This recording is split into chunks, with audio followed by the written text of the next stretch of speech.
There comes a moment in every avoidance journey when the silence they once relied on no longer brings them peace. The walls they built so confidently start to feel less like protection and more like isolation. Maybe it's the memory of your voice, the gentleness in the way you showed up, even when they pushed you away, or the realization that connection doesn't have to mean losing control. Suddenly, their independence isn't quite so empowering. It feels empty. That's when it hits them they need you. And that moment is powerful. It's humbling, it's uncomfortable, and it's real. They begin to see that vulnerability isn't weakness, it takes courage. They understand that love doesn't trap you, it frees you. You become the reminder that safe relationships exist, and they begin to question the way they've been living. They slow down. They think before creating distance. They finally allow themselves to feel. And though you can't change who they are or erase the past, your consistency created a new truth in their mind, that being cared for doesn't mean being controlled, and that choosing connection doesn't make them less of themselves. It makes them whole. When an avoidant realizes they need you, it's not a dramatic confession or grand gesture. It's a quiet but powerful shift. They start to lean in. They initiate conversations. They show up without being asked, because they've discovered that independence and intimacy can exist together, and that losing you is far scarier than confronting their own fears. That is the moment real change begins. When an avoidant person begins to recognize that their silence and emotional distance are no longer protecting them, it can feel like a slow internal unraveling. At first, they may not even be fully aware of what's happening. They just notice that the usual patterns they've relied on for so long aren't bringing the same relief anymore. Maybe they stop replying to your messages, or they pull back after a moment of closeness, and normally, that creates a sense of safety for them. They feel back in control. But this time, it feels different. Instead of calm, they feel a subtle ache they've never quite felt before. There's a heaviness to the space between you, and it starts to bother them more than they expected. In quiet moments alone, they catch themselves replaying conversations in their head and remembering simple moments that used to feel insignificant. The thought of losing the one person who saw past their walls begins to sting, even though they rarely admit it. The avoidant mindset is built on survival, on protecting the self from being hurt or overwhelmed. They're used to taking pride in their independence and relying on distance to keep themselves safe. But when they meet someone who shows up consistently with patience and emotional stability, it disrupts that narrative. Suddenly, distance doesn't feel like independence, it feels like disconnection. Silence isn't soothing anymore. It's loud with the reminder that someone cared and they pushed it away. This new awareness is uncomfortable because it confronts the very beliefs they've used to navigate relationships. Their inner dialogue starts to shift. Instead of "I need space," the question becomes, "What if I lose this?" They may try to distract themselves or double down on old habits at first, ignoring messages, avoiding conversations that feel too deep, convincing themselves they don't need anyone. But those strategies start to feel strained and unsatisfying. The person who once believed that emotional closeness would only lead to disappointment starts to notice the loneliness creeping in when you're not around. This transition isn't dramatic or loud. It's subtle, unfolding in everyday moments. The pause before deleting your number, the temptation to reach out just to see how you are, the way their mind drifts back to the safety they felt in your presence. A sense of regret might appear, soft but persistent, reminding them that maybe their defenses caused more harm than protection. They begin to understand that connection doesn't have to threaten their autonomy. It can actually enhance it. They start to notice that what they once saw as weakness in others, the ability to rely on someone, communicate feelings, express needs, might actually be a quiet strength, and that creates a shift. Their silence no longer feels empowering, it feels like it's keeping them from someone they genuinely value. And for the first time, they're not trying to escape intimacy. They're beginning to consider what it might be like to embrace it instead of run from it. Your consistent presence and emotional stability create something the avoidant person has rarely experienced. A safe space that doesn't demand anything from them. At first, they may not even register it as safety. It just feels different. They're used to relationships that quickly become overwhelming, where expectations pile up and emotional closeness feels like pressure.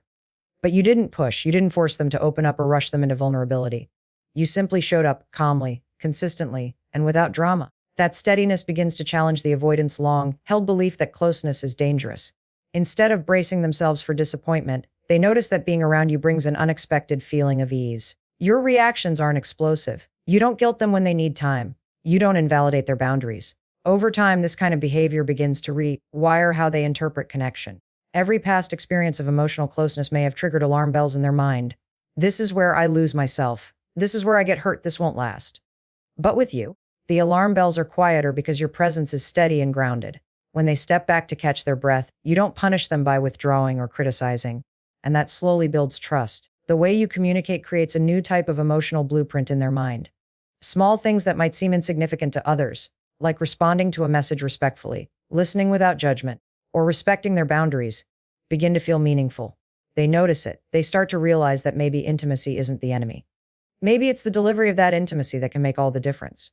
Your calm behavior allows them to feel feelings they've long suppressed: safety, acceptance, even appreciation. At first, they may test it. They'll pull back to see if you chase. They'll hesitate to share deeper parts of themselves, half expecting you to demand more or lose patience. But you don't. You hold a steady line, you match their pace. And with every moment that you remain emotionally stable, a piece of their old narrative cracks.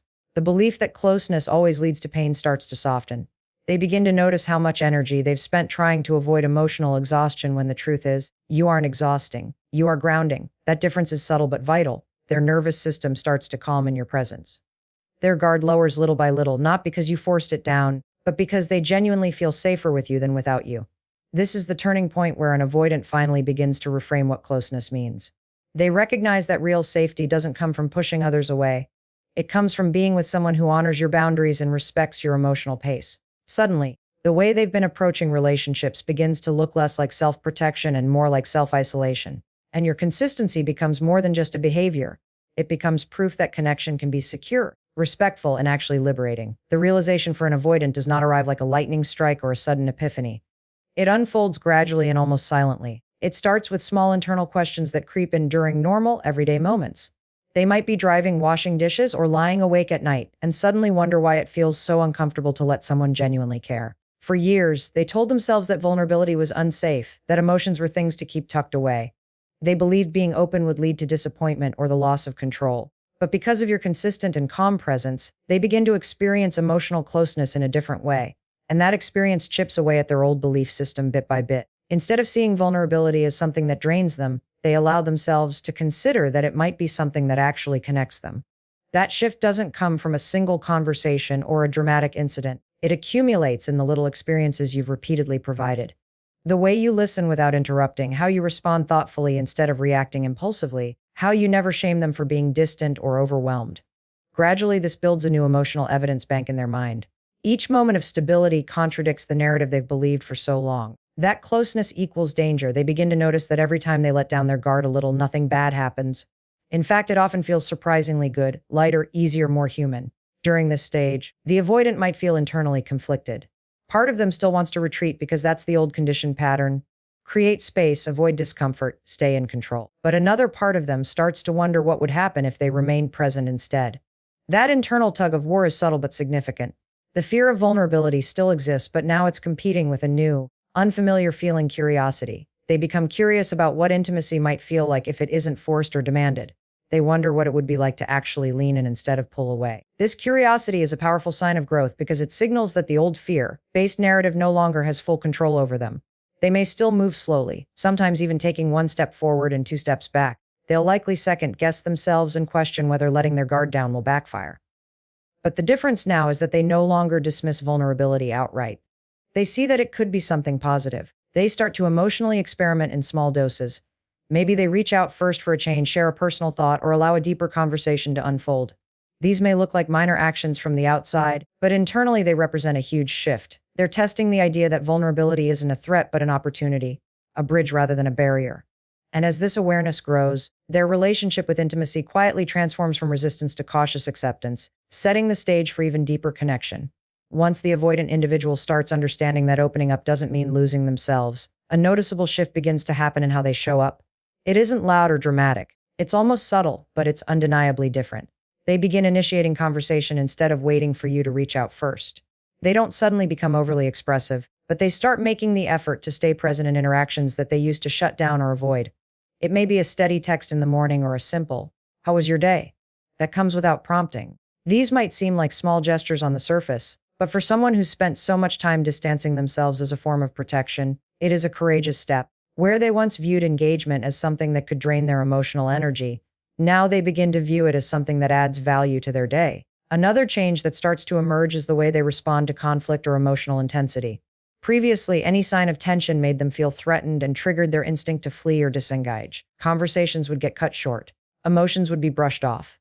But now, with a deeper understanding that vulnerability and connection can coexist with boundaries, they opt to lean in rather than escape. They might actually stay to finish a difficult conversation. They may take a moment to think before reacting so that they can respond rather than shut down. Little by little, They begin to reclaim their voice, not in a defensive way, but in a grounded, communicative way. Their presence becomes intentional rather than reluctant. And then there's the shift in how they value your role in their life. At one time, they might have seen your care and consistency as something they could take for granted or even resist, because it forced them to examine feelings they didn't want to face.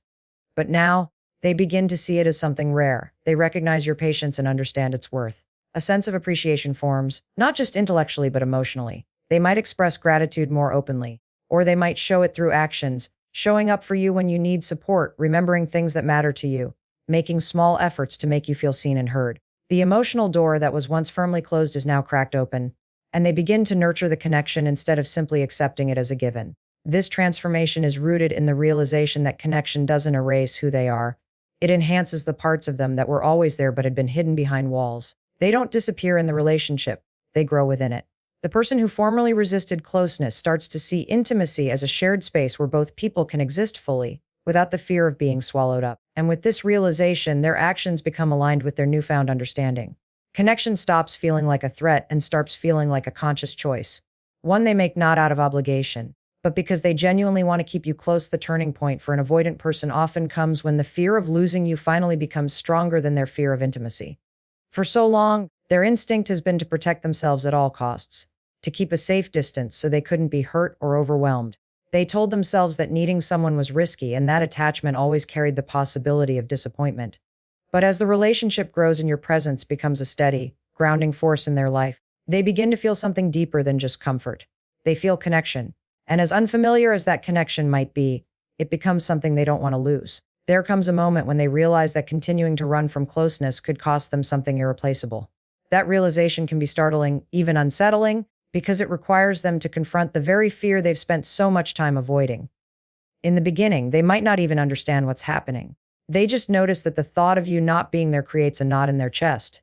They notice a lingering sadness when you pull away or seem distant. That internal discomfort becomes more powerful than the temporary relief they usually feel when they create space. Suddenly, the old coping mechanisms, staying silent, withdrawing, over-focusing on independence, no longer feel as effective. They begin to recognize that their fear of intimacy has had a cost. It has kept them from fully experiencing love, security, and emotional connection. And in that recognition, a shift happens. The intensity of the fear doesn't magically disappear, but the desire to keep you in their life becomes stronger. This is when you start seeing them make choices they've never made before. Instead of disappearing during conflict, they stay. Instead of brushing off deeper conversations, they lean in and try to understand. Instead of dismissing their own emotions, they begin to name them, even if it's uncomfortable or unfamiliar. Their actions become more deliberate and thoughtful. They realize that if they want to keep you close, they must let themselves be seen in ways they've never allowed before. It's not about performing or trying to meet ideal expectations. It's about being real and choosing connection over comfort. These changes may be small at first. A longer reply, an honest response, a willingness to apologize when they've hurt you, but they hold immense value because they come from a genuine place. They're no longer acting from fear, they're acting from intention. And while vulnerability still feels risky, it now has a purpose. It feels like a bridge that connects them to something deeply meaningful, rather than a cliff they might fall from. They start to understand that love is not something that takes away their freedom. It's something that expands it. The fear of losing you forces them to confront their own emotional barriers, and they start slowly replacing avoidance with engagement. Over time, they make a conscious, everyday decision to choose closeness, because the idea of living without that connection has become the scarier option.